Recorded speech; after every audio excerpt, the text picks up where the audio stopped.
দেশে ছিল এক অত্যাচারী নিষ্ঠুর রাজা। যুদ্ধে তার মৃত্যুর পর রাজ্যে শান্তি ফিরে এলেও তার দুষ্ট আত্মা শান্তি পায় না। ভূত হয়ে সেই কুমতলব নিয়ে ফিরে আসে সেই রাজ্যে। আমায় মেরে আমার রাজ্য দখল করে নিয়ে শত্রু থাকবে পরম সুখে আমায় ভূত বানিয়ে। কখনো না, কখনো না, দেব না তা হতে। শান্তিতে ওই রাজাকে আর দেব না ঘুমোতে।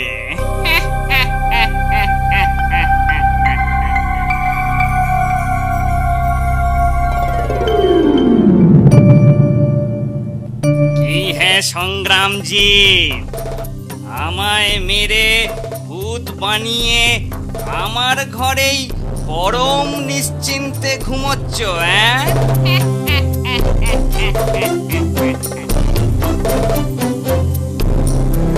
কে কে তুমি? আমি রাজা ধূমকেতু। এবার দেখি সংগ্রামজিৎ, দেখাও তোমার বিক্রম। দেখি কত বড় বীর তুমি। এসো, ছিনিয়ে নাও তোমার মুকুট আর তরবারি। এই বেয়াদবি করো না বলছি। আমার মুকুট, আমার তরবারি আমায় ফিরিয়ে দাও, ফিরিয়ে দাও বলছি। ফিরিয়ে দেব বলে তো নিনি। সংগ্রাম করো সংগ্রামজিৎ, এসো ছিনিয়ে নাও আমার থেকে। তুমি কি চাও? তুমি কি চাও আমায় হত্যা করে বদলা নিতে? তুমি মরে গিয়ে ভূত হলে তোমার আমার লড়াই জমবে না। তোমায় মেরে লাভ কি? তার থেকে এই ভালো, ভূত রাজার সাথে মানুষ রাজার লড়াই। সেখানে আমারই জিত। অত নিশ্চিন্ত হয়েও না ধূমকেতু, মানুষের অসাধ্য কিছুই নেই। আমি তোমায় শায়েস্তা করবই।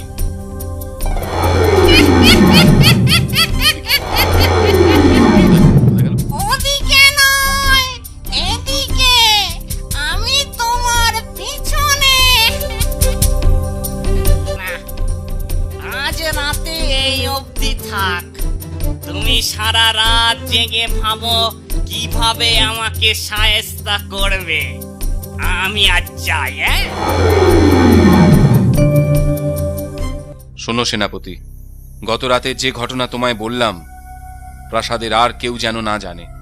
জানলে আতঙ্ক ছড়িয়ে পড়বে, প্রজারাও ভয় পাবে। যা করার গোপনেই করতে হবে। আদেশ শিরোধার্য মহারাজ, কেউ কিচ্ছু জানতে পারবে না। আপনি নিশ্চিন্ত থাকুন। কথা মতো রাতে আপনার শয়নকক্ষে আমি লুকিয়ে থাকব মহারাজ। তারপর সুযোগ বুঝে শায়েস্তা করব এই শয়তানকে। দেখো কোনো ভুল হয় না যেন।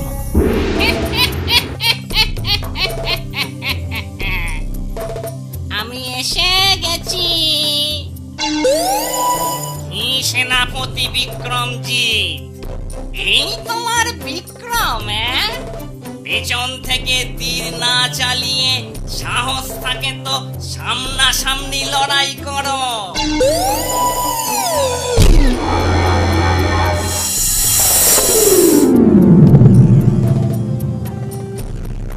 সত্যি বীর তুমি বিক্রম। তুমি আমাকে সাবধান, সাবধান মহারাজ। দেখুন, তাকিয়ে দেখুন, শয়তানটা ধীরে ধীরে আবার আগের রূপ নিচ্ছে।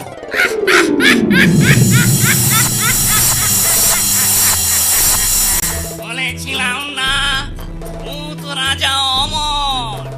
আমাকে মারবে কার শান্তি? নাপতি, তুমি কি দিয়ে আমায় মারতে চাইছো? তাকিয়ে দেখো তো তোমার হাতে ওটা কি?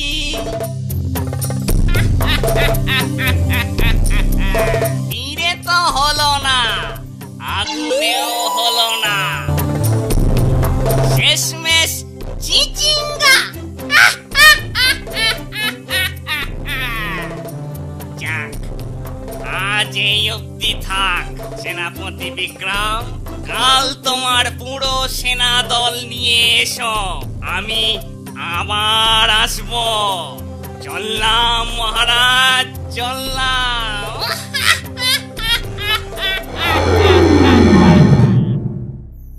মহারাজ, ভূতের সাথে লড়াই মানে তো ছায়ার সাথে লড়াই। এভাবে এভাবে ওকে জব্দ করা যাবে না।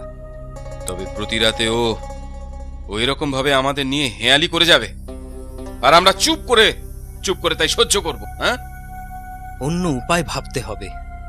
তুমি ভাবো সেনাপতি। আর শোনো, এই তোমার শেষ সুযোগ। মহারাজের আদেশ শিরোধার্য। এবার পরাজিত হলে সেই কলঙ্ক মাথায় নিয়ে আমি পদত্যাগ করব। তবে ধূমকেতুর যুদ্ধ এবার হবে তান্ত্রিকের সাথে।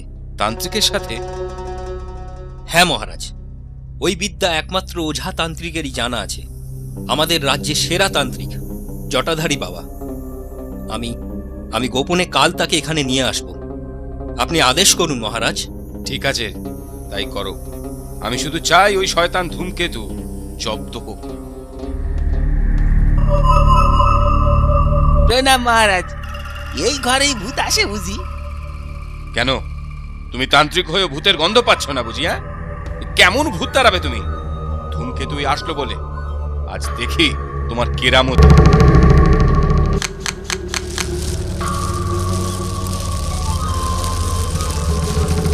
ভূত পটাং, ভূত ভটাং, ভূত ভূত দিয়ে ভূত। এসে গেছি তোর জমদূত। ইয়ে আবার কোন ধরনের ভূত রে বাবা? হোমাগ্নি নিভিয়ে দেয়। দাদা, তোকে কিভাবে সায়স্তা করতে হয় আমার জানা আছে।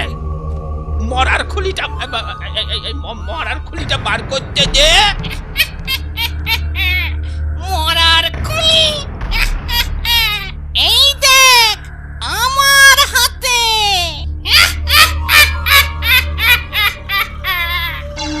হে তান্ত্রিক, দিলে চমকে গেল।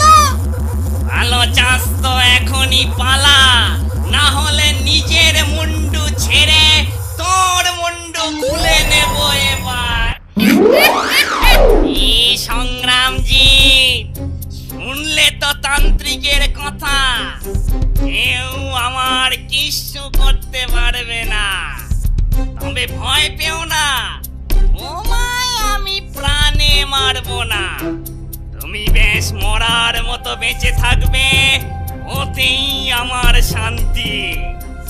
এ তো সবে শুরু, এখন ঘুম ভুলেছ, ধীরে ধীরে নাওয়া খাওয়া সব ভুলবে। আজকের মতো চলি, কাল আবার। বুঝলে তো? ভাবো ভাবো। কোন মুখে আমার সামনে দাঁড়িয়ে আছো? লজ্জা নেই তোমার? না, যাও যাও যাও, ওই চোখের সামনে থেকে একটু দূরে যাও। দরকার নেই আমার অমন সেনাপতির। দূর হও, দূর হও। এ খবর গোপন করে আর কোনো লাভ নেই। আমি কাল সকালেই সারা রাজ্যে ঢেঁড়া পিটিয়ে দেব। এ রাজ্যে কি একজনও ভূত মারার মতো বীর নেই? শোনো শোনো শোনো, প্রজাগণ সবে, মহারাজের অতিষ্ঠ প্রাণ ভূতের উপদ্রবে।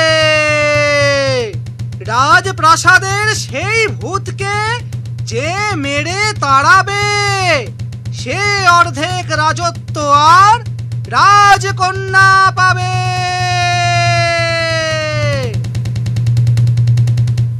কিরকম অদ্ভুত কথা, রাজবাড়িতে ভূত?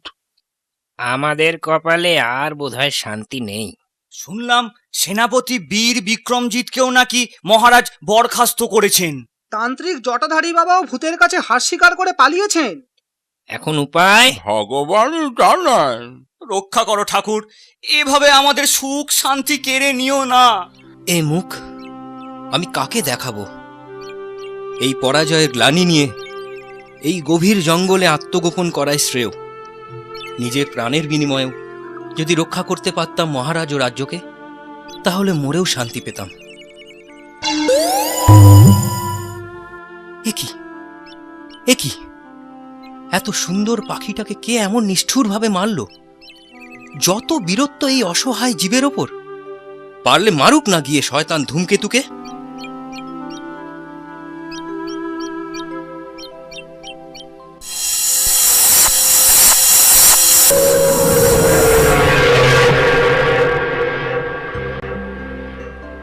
কে তুমি?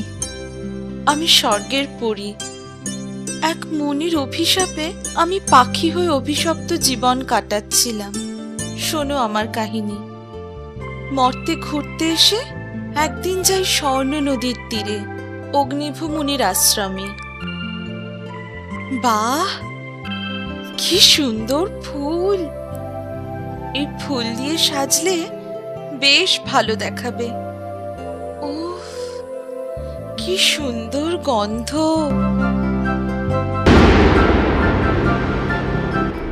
এত বড় স্পর্ধা তোমার!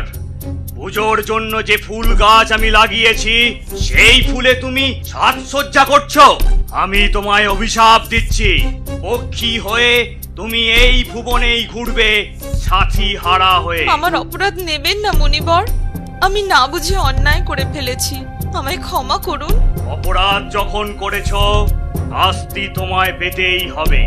এমন অভিশাপ দেবেন না মুনিবর, আমি স্বর্গের পরী, আমায় সেখানেই ফিরে যেতে দিন। অভিশাপ দিয়ে কখনো ফিরিয়ে নেয় না অগ্নিভ মুনি। তবে না বুঝে যখন অপরাধ করেছো তখন এও বলি, একদিন এক ব্যাধের হাত থেকে তোমার প্রাণ বাঁচাবে এক ক্ষত্রিয়। তোমার রক্ত তার হাত স্পর্শ করলেই তুমি নিজের রূপ ফিরে পাবে। আর ওই রক্ত মাখা তীরে যে কোনো দুষ্ট আত্মা ভস্ম হয়ে যাবে। এই ভবিতব্য, এই বিধির বিধান।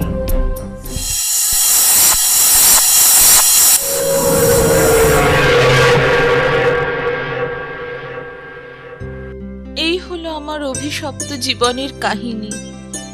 তোমার স্পর্শে আমি আমার রূপ ফিরে পেয়েছি। তুমি নিশ্চয়ই ক্ষত্রিয়। হ্যাঁ, আমি ক্ষত্রিয়। এই রক্তমাখার তীরেই কি যে কোনো দুষ্ট আত্মা শায়েস্তা হবে? নিশ্চয়ই হবে। তোমার আর কি উপকার করতে পারি আমি? নিঃসংকোচে বলো। আমি মহারাজ সংগ্রামজিতের সেনাপতি বিক্রমজিৎ। এই তীর আমার রাজা ও রাজ্যকে রক্ষা করবে। আমি আর কিছুই চাই না, শুধু প্রাসাদে ফিরে শয়তান ধূমকেতুর কবল থেকে মহারাজকে উদ্ধার করতে চাই। তোমার তো ডানা আছে, তুমি কি পারো আমাকে শীঘ্র রাজপ্রাসাদে পৌঁছে দিতে? তাহলে আজ রাতেই আমার অভীষ্ট সিদ্ধ হয়। নিশ্চয়ই পারি।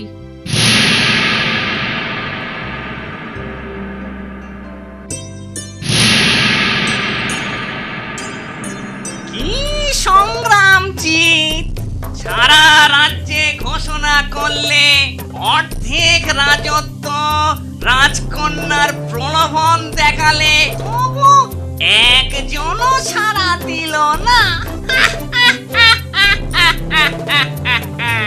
তোমার রাজ্যে শান্তি ফেরার পর দেখি বীর পুরুষের আকাল পড়ে গেল। এ শয়তানি দীর্ঘকাল চলতে পারে না। বলো তুমি কি চাও? তোমার সিংহাসন আমি তোমায় ফিরিয়ে দিচ্ছি। দয়া করে আমাকে আর প্রজাদের শান্তি দাও, দয়া করো। শান্তি?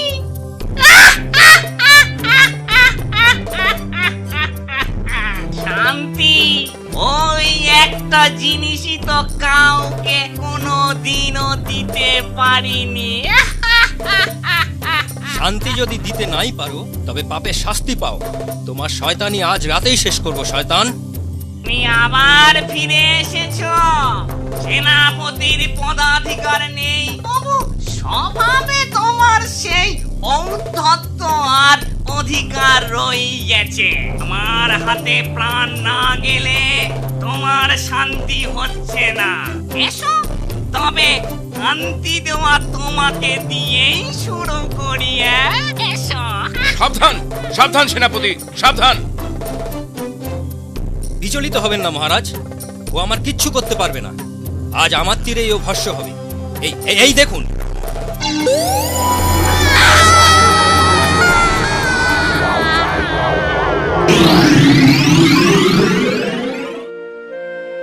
বিপদের সময় আমার মাথা ঠিক ছিল না বিক্রমজিৎ।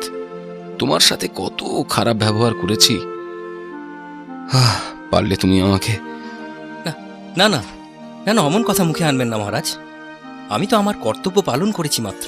এইভাবে প্রাসাদে আর রাজ্যে শান্তি ফিরে এলো। আনন্দে মেতে উঠল গোটা দেশ। মহারাজ সংগ্রামজিৎ তাঁর কথা রাখলেন, সেনাপতিকে অর্ধেক রাজত্ব দিলেন ও তার সঙ্গে একমাত্র কন্যার বিবাহ দিলেন।